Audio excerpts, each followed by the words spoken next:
back. Today we're going to make bezel flowers. So taking bezel wire, bezel strip, and making them into flowers. I posted a couple pictures online, I think on Instagram and Facebook and a couple groups.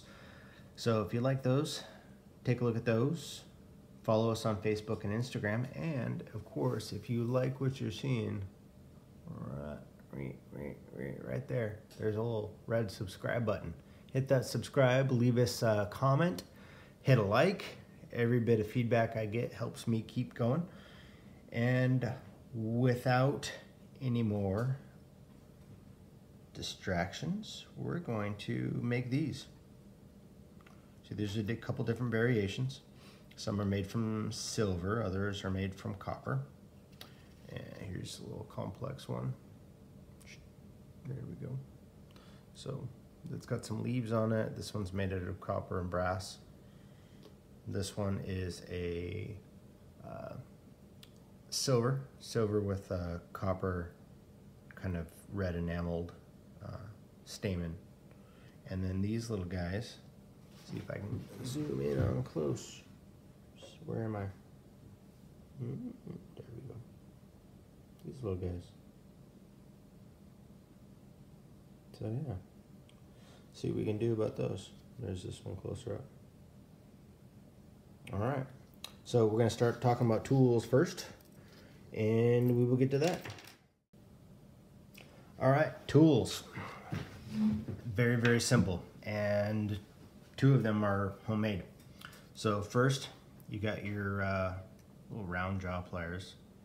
I think what they're called, I call them round jaw pliers. I'm not real great on technical names so far.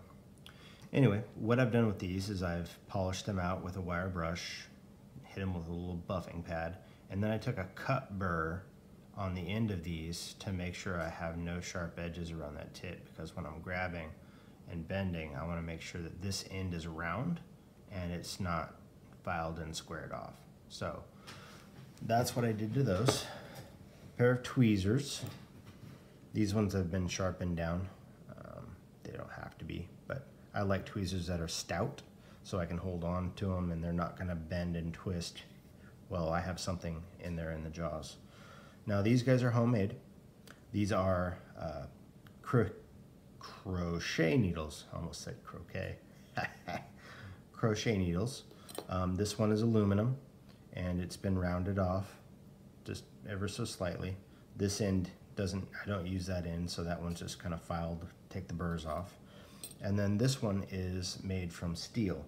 On this end I have a nice rounded point, and then on this end I've cold forged that down to kind of a flat, almost flat head screwdriver look, and that's rounded off as well, so it's not going to leave marks on your metal. And these are made for prying open the petals after you do the wrap process. So that's about it. I have this guy to kind of tell me which gauge my metal is. That's going to make a big difference on how well you're able to form some of these. This is 22, and then I think I have some little sterling bezel wire here that's 28, I think.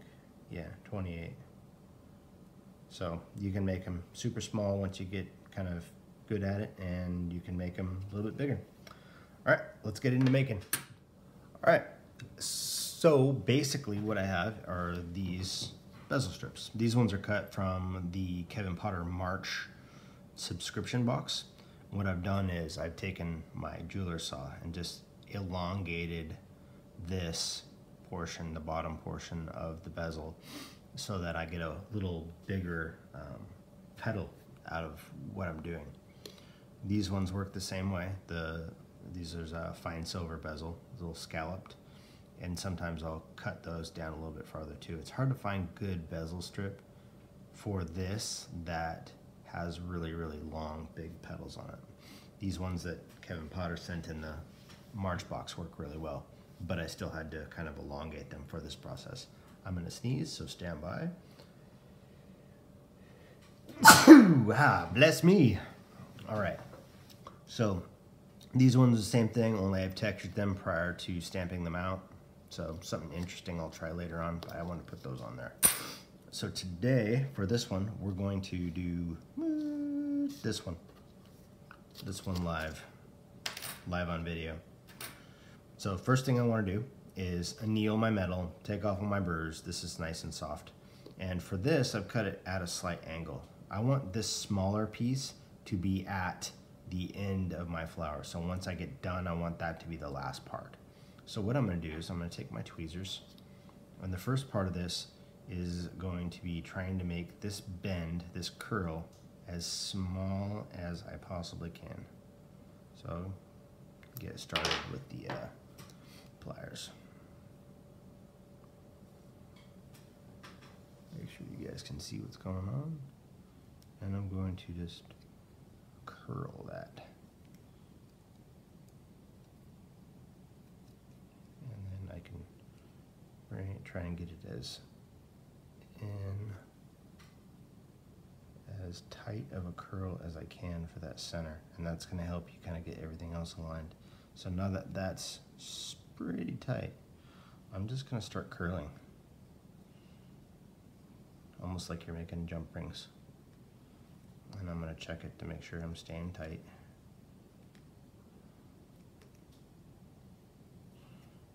Yeah, that's a pretty nice tight curl. This is 22 gauge wire though, so I'm going to end up with a bigger flower anyway.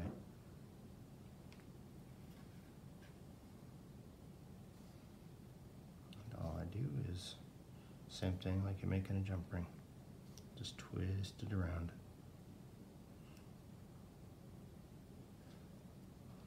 And then I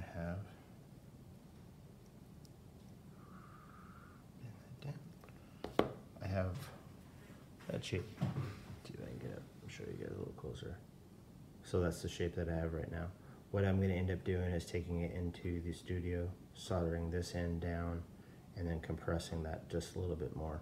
So once I get that done, I will come back and show you what I do next. But this is the twisting and then soldering and annealing at the same time. So we'll do that and I'll come back. All right, I'm back. So what I did was I soldered this end to the rest of the bezel, and then I took a file and just flattened that bottom out just so I have something nice to work with right now. So what I'm going to do is I'm going to take my tools that I made and I'm going to work from the outside in and just start spreading my petals out.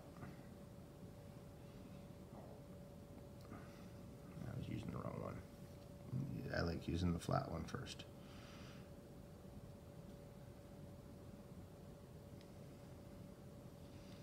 So we're just going to bend it out. Not anything big right now, we're just going to bend it out. Sometimes your flower has a tendency to want to unroll itself at this point, but you just keep pressure on it.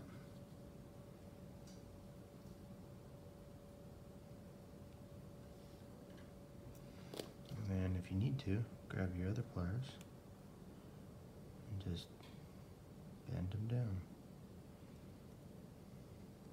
Once you get a little bit, you have enough to hang on to.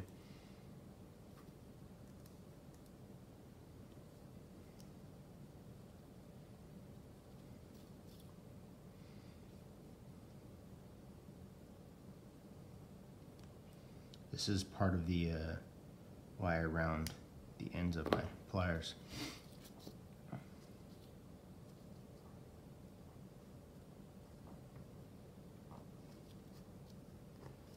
And it does help if you rest it on something solid.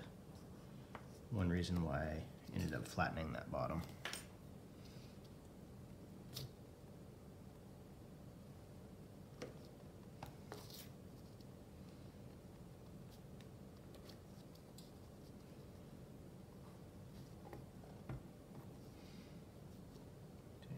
Still flat. I have a little bit more purchase room for moving those over. I need to do that one.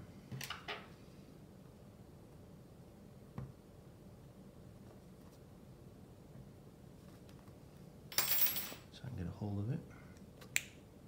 Maybe. Get a little bit more.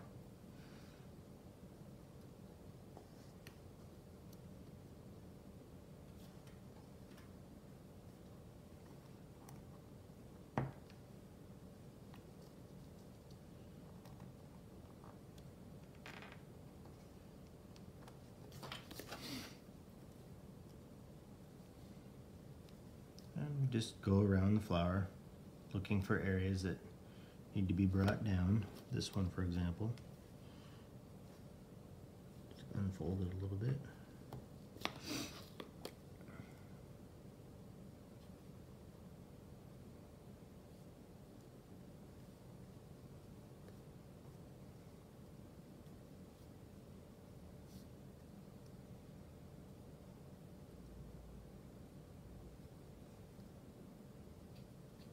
And adding texture with the pliers kind of helps make a little bit more of a natural looking flower too.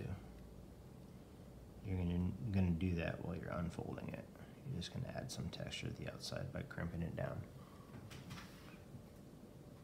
And then you just kind of look at it and see what you want to do. Bend some down, keep some up.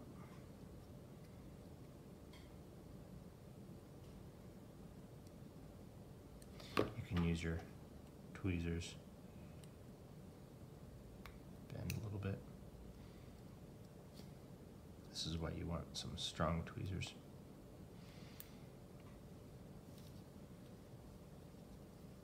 And then you can come in and use like a bezel pusher, a rocker, or a burnisher, and just come in here and or the ends of your rounded off pliers. Just come in here and kind of push things down a little bit. Do your best to make it look natural.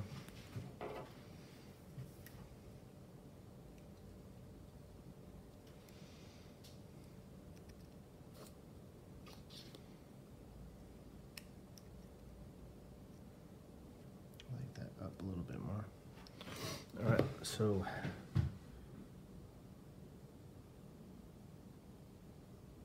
that's it. This is what the back looks like. It's all twisted around.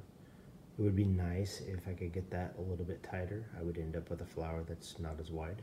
But like I said, this is 22 gauge, so it's going to be a little thicker anyway. Then, say for example, something with 28 gauge. Let's get you on the camera here. So there's a size difference between those. Put one next to it. Next to it. And then this little fellow. There you go. And then the other one. I'll get you a close up of these. So this is the one that we just made. And yeah, pretty awesome. So I want to see people do it. I want to see you post some pictures. I want to see send me, tag Lion Punch Forge, all that kind of fun stuff. I want to see what you're doing. This is fun, and I love teaching people. If you guys are liking what you're seeing, and you want to see more, there's a little red subscribe button down here. Hit that. Add us on Facebook, we're Lion Punch Forge. On Instagram, Lion Punch Forge. And on YouTube, Lion Punch Forge. As always, if you like what you see, add a comment, put a like, and of course, I appreciate you. Have a good day.